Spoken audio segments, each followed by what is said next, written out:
یزید حج بیت اللہ کے بعد مدینہ المنورہ آیا اور شراب کی ایک مجلس بپا کی۔ حضرت امام حسین رضی اللہ تعالی عنہ جب وہاں پہنچے تو شراب کی پھیلی ہوئی بدبو کو محسوس کرتے ہوئے فرمایا، یہ بو کیسی ہے؟ تو نشے میں دھت یزید بولا، یہ شام میں بنتی ہے، اور ایک جام منگوایا اور اس کو پیتے ہوئے دوسرا جام حضرت امام حسین رضی اللہ تعالی عنہ کی طرف بڑھاتے ہوئے کہا، ابا عبداللہ لیجئے۔ تو حضرت امام حسین رضی اللہ تعالی عنہ نے فرمایا، میں اس کی طرف دیکھتا بھی نہیں ہوں، اور پھر وہ عشق کی اشعار پڑھنے لگا۔ جب یزید کی شراب نوشی کا منظر امام حسین رضی اللہ تعالی عنہ اپنی آنکھوں سے دیکھ چکے تھے تو مجھے بتاؤ یزید کے ہاتھ پہ امام حسین کا پاک ہاتھ کیسے آتا؟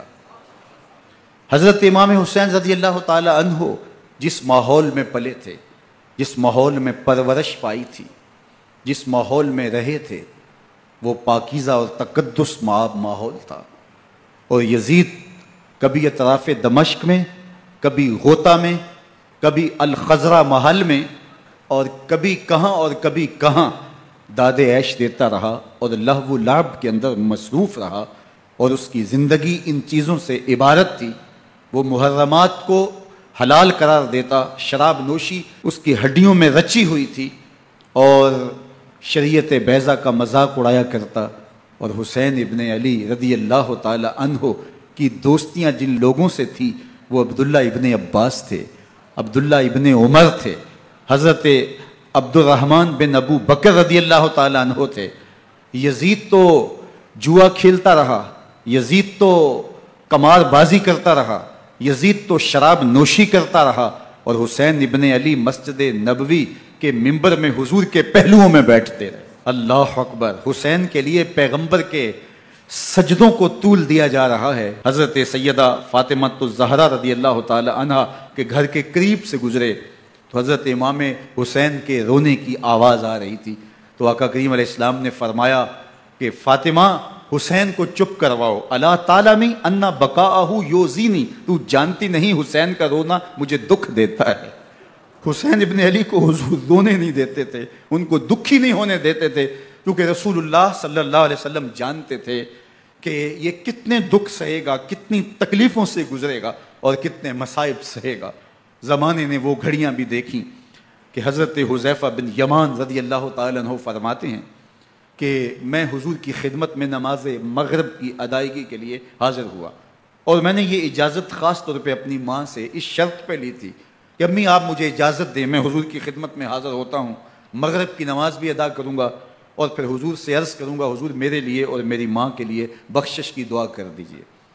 ماں نے اس شرط پہ اجازت دے دی اور میں حضور کی خدمت میں آ گیا، نماز مغرب ادا کی، سلام پھرا، لیکن حضور عبادات میں، ذکر میں، نوافل میں ایسے مشغول ہوئے کہ میں آرزو رکھنے کے باوجود بھی عرض نہ کر سکا۔ خیر نماز عشاء کا وقت ہوا، اذان پکاری گئی، حضور مصلی پہ آئے، نماز پڑھی، سلام پھرا، اور حضور اٹھے اور کاشانہ اقدس کی طرف چل دیے۔ اب میرے دل میں یہ خیال رہ کے آ رہا تھا کہ ماں کو کیا جواب دوں گا، میں تو حضور سے بخشش و مغفرت کی دعا کروا ہی نہیں سکا۔ جب حضور چل پڑے تو غیر ارادی طور پہ میں بھی حضور کے پیچھے چل پڑا، تو حضور نے رخ پھیرے بغیر فرمایا، من ھذا، میرے پیچھے پیچھے کون آ رہا ہے؟ پھر خود ہی کہا حذیفہ تو نہیں؟ تو میرا دل دھڑک رہا تھا، قلت نعم، میں نے کہا جی حضور میں حذیفہ ہوں۔ فرمایا ما حاجتک غفر اللہ لک ولامک، کیا کام ہے؟ اللہ تجھے بھی بخش دے، تیری ماں کو بھی بخش دے۔ اب جو کام تھا وہ جنبش لب سے پہلے ہی ہو گیا، یہاں تو لفظوں کا سہارا بھی نہیں لینا پڑتا، وہ بند لبوں کی بولیاں بھی سنتے ہیں۔ اقبال بولا ہے فروغت صبح آثار و دہور، چشم تو بینندائے ما فی الصدور، تیری نظر تو سینوں کے چھپے راز بھی دیکھتی۔ تو کہا ما حاجتوں کا غفر اللہ لک ولامک، اللہ تجھے بخش دے، تیری ماں کی بھی مغفرت کر دے، کیا کام ہے؟ اب جو کام تھا وہ تو ہو گیا۔